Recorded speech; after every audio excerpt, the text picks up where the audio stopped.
All right, we are going to do some introduction to Excel so you guys can learn how to use Excel and maybe look things up. Okay, so enabling statistics package, you have to do this on your Excel version in Windows version of Excel. Okay, first you're going to click on File. You're going to go down here. If you don't have option here, you're going to push More. Go to Options. You're going to go to Add-ins. Okay, yours will not be here, so you're going to click on, it will be down in the inactive section, so you're going to click on Analysis Tool Packet, and you're going to click Go. Okay, and then you want to make sure that this Analysis Tool Packet, you do not need the VBA, and then you're going to push OK. Okay, and then if I do go back to options, it should be on the active ones. All right, so going forward, Excel will be our calculator this semester, so you need to know certain things to use for Excel. One of them is sum, so equals sum, and if I select it, push enter, it will give you what your sum is. So the main thing is what you enter to get the sum. Instead of adding each individual piece, you just have to push equal sum and it will do it for you. So that is awesome. Average, it's the same concept. Average and mean are the same. So I'm going to do average equal average. Oops, yep. Okay, average. Parentheses, make sure you have the parentheses in the right spot. Select the array, close parentheses, enter. Okay, now round is a little bit different, round average. Round your above answer to 2 decimal places according to equal round function. So you follow the function and what it says. So right here it says put the number and then the number digits. So number, that means the number that you want to round. I'm so sorry, we're trying to round this number. Okay, and then comma, and we're trying to, how many digits do I want to round to? It says 2, so you're going to put 2, close parentheses, enter, and round to the second decimal place. Okay, all right, moving on. Sometimes we will need to show our work on Excel throughout the semester. Let's multiply each value in the first column of the data below by the corresponding value in the second column. Okay, so I can go equals this and then the little multiplication or the asterisk and times this, and I can keep going, equals this times y, and keep going and stuff, but that's going to take you a while. So instead of doing it that way, if I do equals x times y, okay, and then I come back up here and I go to the corner and get this little cross, drag it on down, it will do it automatically for you for every value. You won't have to go back and enter x times y, x times y. So that is awesome. Okay, so it's a great function to use. It will save you so much time. All right, moving on. But what if we want to multiply or divide a column of numbers by a single number? So we don't want that number to change. So here we're looking at test scores, and how to find and calculate test scores, we take the amount correct divided by the amount possible. So real quick, if I do equals and I do the amount correct, and the amount possible on every test is going to be 80 out of 80, okay? So I could type in 80 on here and do that whole situation, but instead, there is a way to keep a number the same all the way through. Okay, the first number will change, but the second number, to keep a number the same, it's called reference number, reference cell. What you do is you put a $sign in front and behind the letter, and it will keep that number the same all the way through. So basically, it's the same as the top, but you keep the number, the bar, and the number the same, and then you click and do the same thing as what you did above, and it will keep that number the same. Okay, awesome. All right, so now sorting is also a common practice we will be doing. Let's take the following row of data and change it to a column, then sort it from smallest to greatest. So if I take and select this, right, if I come down here and I want it to be a column, so I'm going to go equal, and transpose will change a column to a row or a row to a column. So I'm going to select this row and make it a column. Okay, so next thing it says is I want to sort this from least to greatest. So I'm going to push equal sort. I'm going to select what I want to sort, enter, and it will sort it for you. So it will be from least to greatest in a number sense, okay? Another way is if you have just a bunch of numbers and I wanted to just sort these rather than transpose it, you can select it and then come up here to home and over here, sort and filter, and sort smallest to largest. Okay, do not expand the section because that's all you wanted, and it will do it for you also. So those are two options to sort the numbers from least to greatest. All right, so now this gets a little more tricky. It's called count if. For data in Excel spreadsheets, you may also have to count the number of observations possessing the characteristics of interest. For this, it is helpful to use the Excel command count if.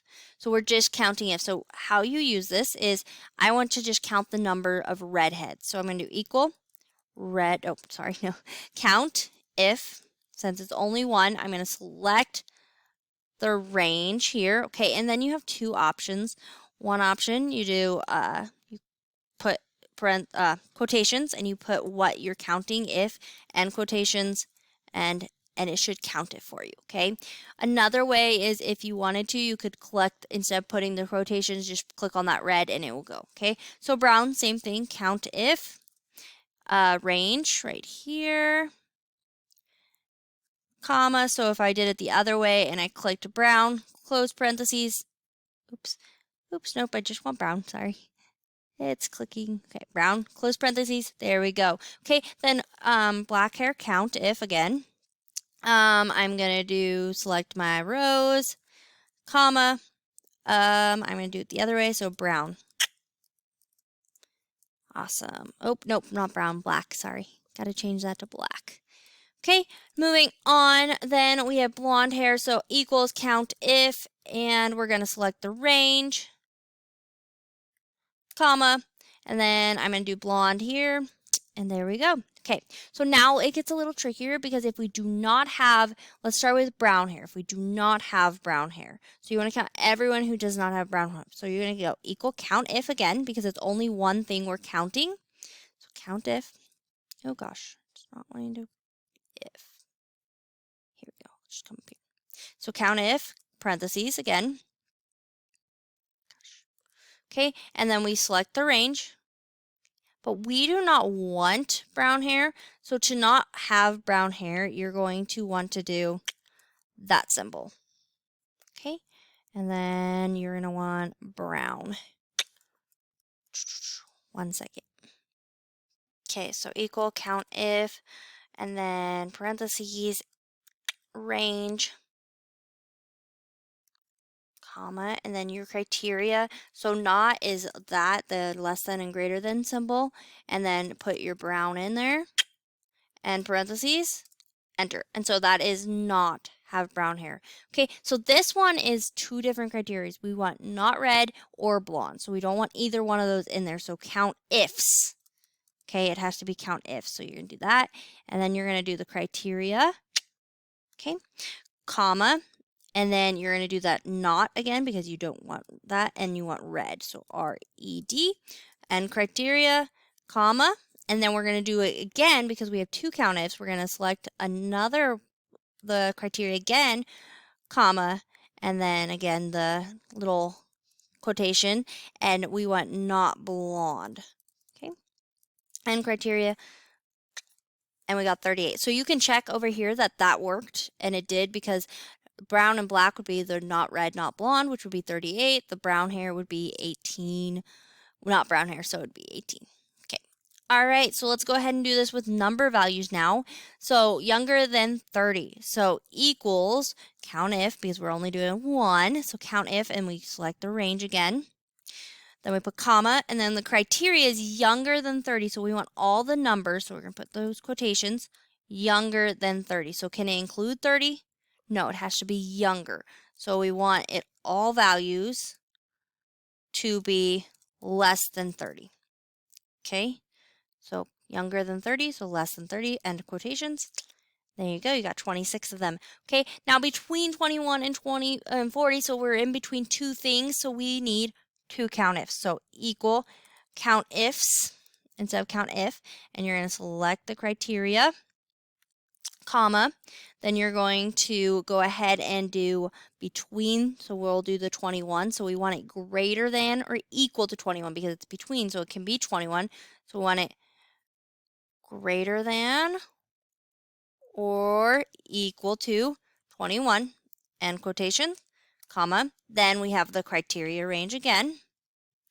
Now I want less than or equal to 40. So I want 40 to be the greatest. So, quotation, sorry, less than or equal to 40. End quotations. Okay, so 47 of them, and you can go through and count those if you would like. Okay, now we're going to do older than 35, so count if, because it's only one. We're only talking about one criteria, so count if the range. Okay, and then we're going to do the criteria, which is, again, older than 30, so we want all the numbers older than 35. And quotations, there you go, 11. All right, so moving on now, we're going to learn about max and min arrays. So Excel is a function that allows you to find the maximum and as well the minimum of the values of just data. So this is really easy. It's just kind of like above. So equals max. And then you choose all the numbers you want to look through for the maximum and then push enter. So this is the max right here. And then if I want to find the minimum, it's the same thing except instead of max, you put min. Okay, and then you select all of these, push enter, and we are good to go. There's your minimum. Okay, all right, moving on to the next piece. So number 7, it says you can also turn decimals into fractions in Excel. So there's a couple ways. One way is just select them, go home, go to the general. So this is the formatting of the numbers. Go general, and if I want this to be, not that, in fraction form, we're going to go all the way to fraction and click on fraction. Sorry. And it will turn them all into fractions. Okay. It does round a little bit, but that will turn them into fractions. Okay. You can also do it where you move it to a different cell, stuff like that, by using the same concept. Okay. All right, from the following, we want mean, median, mode, and range. So mean is the one that's kind of tricky because mean, you don't use mean, you use average because average is the same thing as mean, just another word for it. Select it, enter. Okay, there's the mean. Guess I'll put mean. Oops. Median. Okay, median's pretty straightforward. You put equal, median, and you select the numbers. Enter. Okay, then you have the mode.